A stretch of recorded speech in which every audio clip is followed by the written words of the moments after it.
Hola, ¿qué tal? El día de hoy les quiero platicar un poquito de lo que serían los fenómenos termoeléctricos. Bueno, a lo largo de este capítulo 5 ya hemos visto la parte de lo que sería la movilidad, la parte de la cinética en los materiales semiconductores. En el capítulo anterior, en la sección anterior, perdón, estuvimos viendo un poquito de lo que fue la parte del magnetismo con el efecto Hall y lo que pasa cuando sometemos un material semiconductor a campos magnéticos. Bueno, ahora en esta sección, en la 5.4, vamos a estar analizando lo que serían los fenómenos termoeléctricos. Es decir, vamos a analizar esta parte cuando nosotros sometemos a nuestro material semiconductor o conductor a un gradiente de temperatura. Y bueno, entonces el primer fenómeno termoeléctrico que vamos a estar analizando es el efecto Seebeck. A lo largo de esta presentación vamos a analizar un total de 3 efectos, de los cuales nos enfocamos un poco más en el efecto Seebeck. Bien, para que tengamos un poco más claro el efecto Seebeck, vamos a permitirnos imaginarnos que tenemos un largo filamento de un material conductor o semiconductor. Tenemos nuestro filamento y tomamos un mechero o cualquier cosa que pueda producir este calor. En este caso, imaginemos que tenemos un mechero, como se muestra aquí en nuestra presentación, y entonces nosotros calentamos un extremo de nuestro material semiconductor, mientras que el otro lo dejamos a temperatura ambiente, o si gustan lo podemos enfriar. El chiste es que un extremo esté caliente y el otro extremo esté frío. Bien, sigamos con la analogía. Entonces calentamos nuestro material. ¿Qué es lo que está sucediendo a nivel microscópico en nuestro material? Bueno, básicamente lo que estamos haciendo es que nuestro material se encuentra en un estado de equilibrio. Realmente, cuando se encuentra a temperatura ambiente y ambos extremos están a la misma temperatura, tenemos nuestro material ahí en un estado de equilibrio. Ahora bien, cuando añadimos temperatura de un lado y del otro no, rompemos este equilibrio. Realmente lo que está pasando, rompemos este equilibrio. Y bueno, de la parte de lo que sería de nuestros cursos de termodinámica, hemos visto que cuando a nosotros añadimos calor a un sistema, realmente lo que estamos haciendo es una transferencia de energía. Entonces, realmente lo que está pasando es que nosotros estamos transfiriendo energía a los portadores de carga. Esto aumenta su energía media y la concentración de portadores y por lo tanto se crea y se origina un gradiente de portadores de carga. Es decir, estamos originando un flujo de portadores de carga y esto coloquialmente se le conoce como una corriente eléctrica. Entonces, englobando el efecto Seebeck, es aquel efecto que se da cuando nosotros introducimos un gradiente de temperatura a un material semiconductor y producimos una corriente eléctrica. Bien, como les he dicho, se produce una corriente eléctrica y esta densidad de corriente eléctrica viene compuesta de dos partes. Como era de esperarse y como lo hemos visto a lo largo de estas presentaciones, tenemos una parte que corresponde a la parte negativa, que son los electrones, y una parte a la positiva, que son los huecos. De igual forma, en este efecto Seebeck aparecen dos corrientes. La primera que aparece en su parte superior de la pantalla es la corriente originada por los electrones.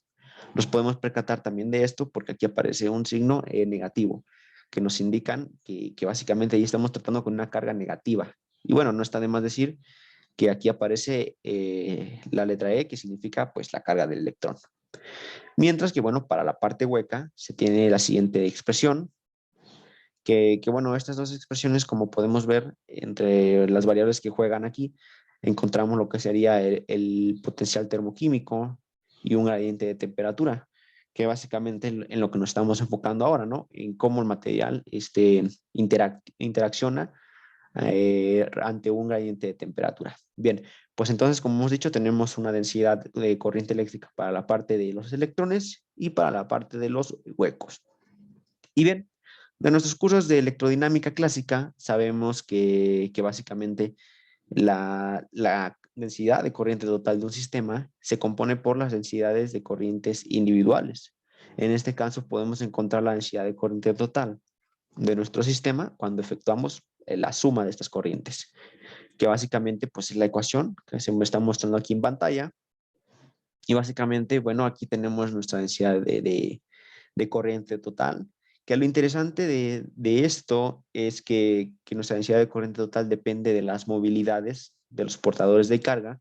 En esa parte aquí aparece la movilidad de los electrones, la movilidad de los huecos, y como les he venido mencionando, también depende de lo que sería el gradiente de temperatura y el gradiente del potencial electroquímico. Bien, pues ahora imagínense que nosotros vamos a considerar un sistema abierto. Cuando nosotros hacemos esta consideración, lo que sucede es que la densidad de corriente total en todos los puntos es igual a cero.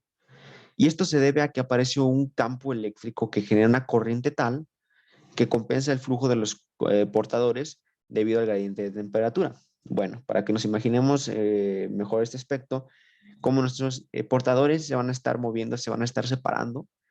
Esta separación, lo que pasa es que se está produciendo un campo y a su vez este campo está generando una nueva corriente que se opone a la corriente que se había generado por el efecto Seebeck.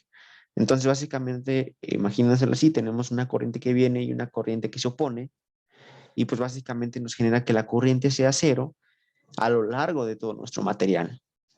Y bien, como sabemos que se origina un campo eléctrico, y de nuestra parte de la electrodinámica clásica, sabemos que cuando se origina un campo eléctrico normalmente aparece lo que serían las fuerzas, ¿no? Por ejemplo, la fuerza de Coulomb.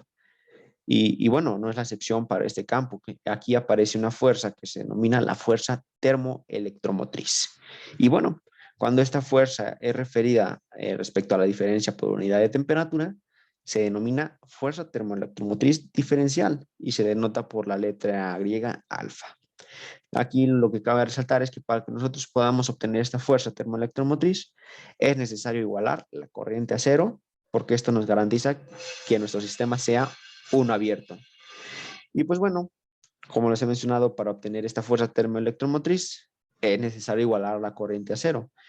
Y como ya nosotros calculamos la corriente total, la densidad de corriente total, bueno, entonces igualamos nuestra densidad de corriente total a cero y hacemos un breve despeje para obtener lo que sería la fuerza termoelectromotriz denotada por alfa.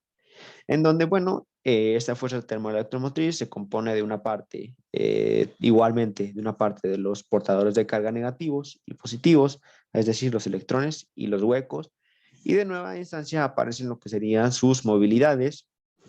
Y bueno, esta fuerza termoelectromotriz que se muestra en pantalla en su parte superior corresponde a aquella que es debida a un material semiconductor extrínseco. Cuando nosotros lo queremos tomar para un material semiconductor intrínseco, entonces se nos origina una nueva expresión y de hecho se nos simplifica muchísimo más que la expresión original. Esta expresión de aquí, como lo pueden ver, es una expresión más simple que la de arriba, donde B denota la relación entre la movilidad de los portadores de carga negativo y de los portadores de carga positivo. En pocas palabras, ahí nos aparece un cociente entre ambas movilidades. Eso es lo que denota la variable B. Y además, podemos ver que para un material intrínseco, la fuerza termoelectromotriz es directamente proporcional al gap, al ancho de banda prohibida, que en esta parte se denota como E subíndice G. Y bueno, de igualmente, no era como era de esperarse, aparece lo que sería la temperatura. Bien, con esto cerramos lo que es el efecto Seebeck y de nuevo no queda de más decir que el efecto Seebeck es aquel efecto termoeléctrico que ocurre cuando nosotros hacemos un gradiente de temperatura en un material semiconductor. Es decir, vamos a tener una parte fría y una parte caliente. Esto, como era de esperarse, rompe un equilibrio interno y nos origina un flujo de portadores de carga, una corriente eléctrica. Y bueno, pues entonces ahora vamos a pasar con otro efecto que es el contrario al efecto Seebeck. Vaya, este efecto se denomina el efecto Peltier. Y bueno, este efecto consiste en que cuando nosotros hacemos circular una corriente eléctrica a través de la unión de dos sustancias, a la unión de dos materiales semiconductores, por ejemplo, además del calor del Joule, que es aquel calor que se desprende cuando se hace fluir una corriente eléctrica por medio de un material que contenga una resistencia interna, bueno, ahora aparece otro calor que se denomina el calor de Peltier.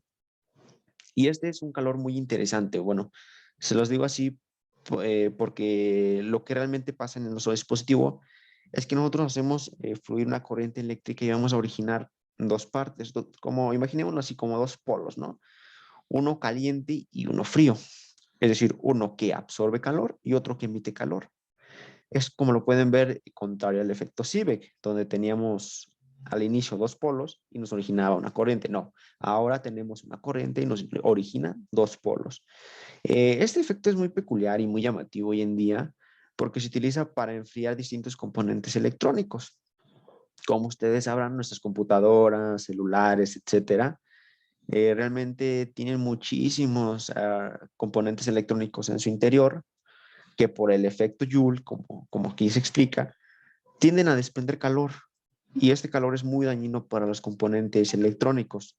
Realmente los componentes no están diseñados para soportar muchísima temperatura y aquí es donde aparecen distintas celdas que se fabrican en base al efecto Peltier y lo que hacen es absorber este calor que originan nuestros dispositivos electrónicos por un lado y lo expulsa por el otro. Básicamente a mí me gusta imaginármelo y pensarlo como si fuera una tipo aspiradora de calor, digámoslo así, porque realmente lo que hace es mantener refrigerado todos nuestros dispositivos electrónicos.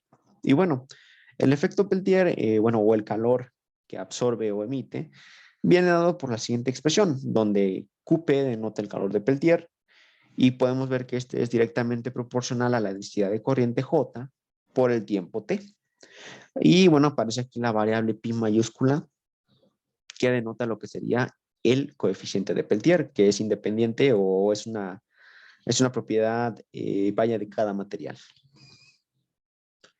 Posteriormente tenemos una combinación de los dos efectos, ¿sí? Ahora imaginemos que tenemos un sistema que tiene dos polos, uno caliente y uno frío, y aparte de eso circula una corriente. Es decir, tenemos un sistema que mezcla el efecto Thomson y el efecto de Peltier.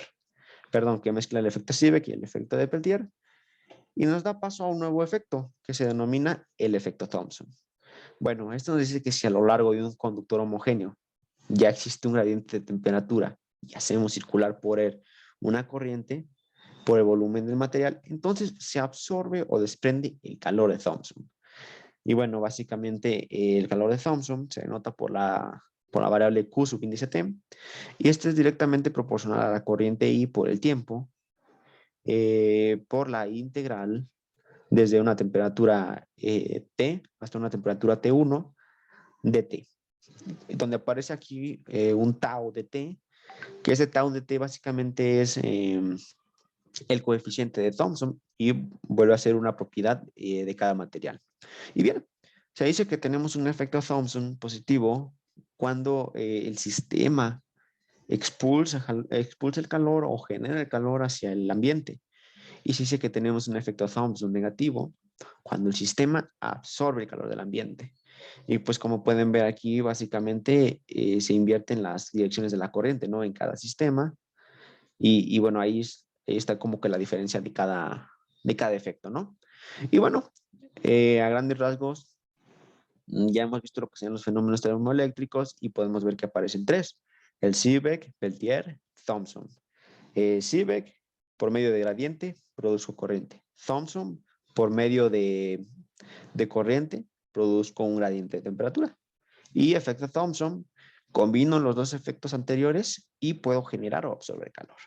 Y bueno, a grandes rasgos, estos son los efectos termoeléctricos que suelen aparecer en los materiales semiconductores y que son de gran relevancia en este mundo porque gracias a ellos nos permiten mejorar o tener algunas consideraciones cuando hacemos un desarrollo de algún prototipo o de algún producto innovador que involucre algún tipo de material semiconductor, ¿no? Porque siempre que tengamos estos materiales semiconductores y que estemos jugando con la corriente, con la temperatura, hay que tener en cuenta estos efectos para el correcto funcionamiento de nuestro dispositivo.